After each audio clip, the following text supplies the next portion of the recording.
There. All right. Hey, welcome back to my page. Noah Harrison again, everybody. Entrepreneur, real estate agent, business owner. Uh, get you guys feedback. Want to thank you. Want to say I appreciate it. Trying to make these videos fun. As you can see, I have Skip Bayless, Shannon Sharp up over here. Try to make it fun. Trying to give it some feedback from what you guys are saying. Try to make it look a little fun. Talking about real estate and credit, and try not to make this too boring or feel like it's just an ongoing thing, and just really hoping that you guys are number one getting the content of these videos, and sometimes I am a little nervous doing these videos, kind of shy sometimes. So um, without further ado, just want to go ahead and talk to you guys about some of the benefits of ownership, of getting a house, and talking about rental properties and some things not to do, what to do. And again, these things are some just really quick information that I like to give out, and hopefully it's just educational. And again, I love you guys' feedback. You can check in the things on the description if you guys want to check us out for any more further information. So just moving forward, um, uh, for guys that are looking to own a house, um, the process is not difficult at all. All the lenders are really looking for is to make sure you have at least a 640 credit score, good rental history, and you have good employment for the past 2 years. If you have that, that is basically the whole process in a nutshell. Yes, it requires a little bit of money down to put down, but it's not as much as what you think it is. Typically, I like to tell my clients, if you just have $3,000 saved, you'll be perfectly fine.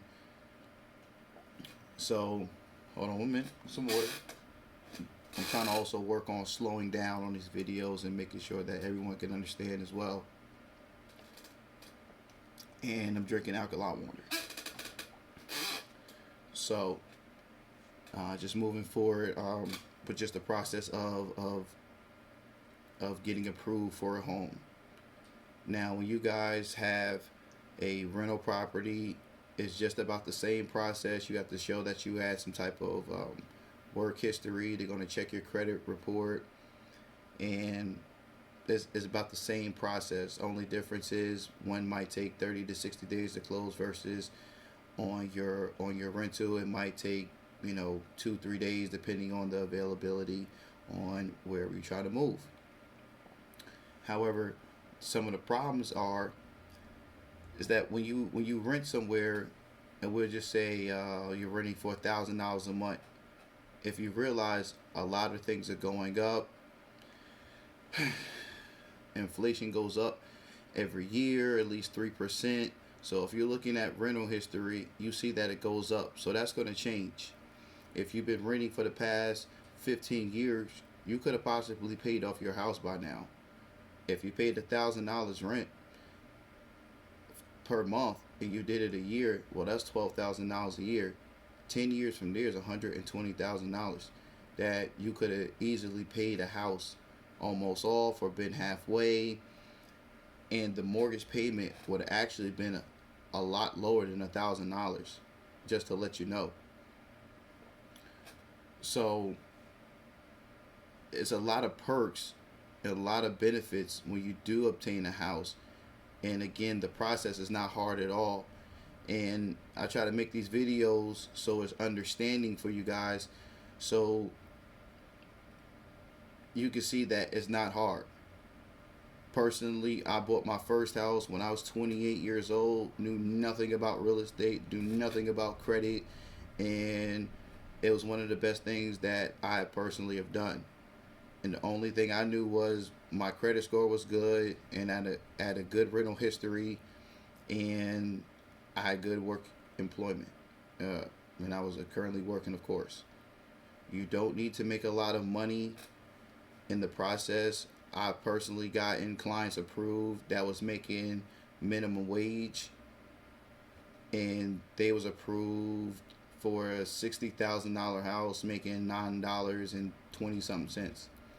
Now, a lot of people don't believe that there's real estate that are out there that cost that much, and sometimes people say, "Well, what's wrong with it?" Sometimes it's people are just selling it; they don't want it no more. I personally seen $60,000 homes, and there was nothing wrong with it. But again, that's just a startup home. Doesn't mean you have to stay there. However, if you do obtain that and do go through this process, you would understand ownership on a smaller level. So when you want to get your next home, you can go ahead and understand what it is to be a homeowner on a smaller level. But also, what a lot of people don't tell you is you build equity in these homes. So if you want to borrow it, you borrow money against yourself, you have that option to where if you would have rented, you would not have that option at all.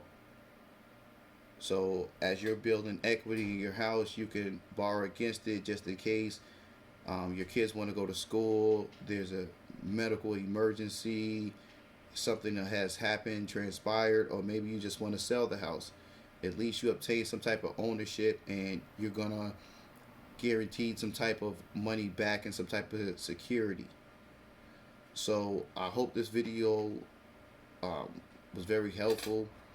I hope I was able to provide information that you guys may have not known, and hopefully have shown that this process is not as hard as what people might make it or what it may sound like. Now, if you have any questions, please feel free to click on the description. There are some links below. Get in contact with us, get in contact with my team. We're always here to help you guys obtain your goals and becoming homeowners, or try to get approved for a credit card, or try to get a car. We have the the connections, and we have the people who we can get you in touch with to help you guys by any means. So if you like this, please click the subscription button. Please share with your friends and family. And again, we're just trying to just teach as many people as we can about what's going on, how to become homeowners, how to become from renting houses to get a house, what things to look at, and the whole process behind the scenes as well.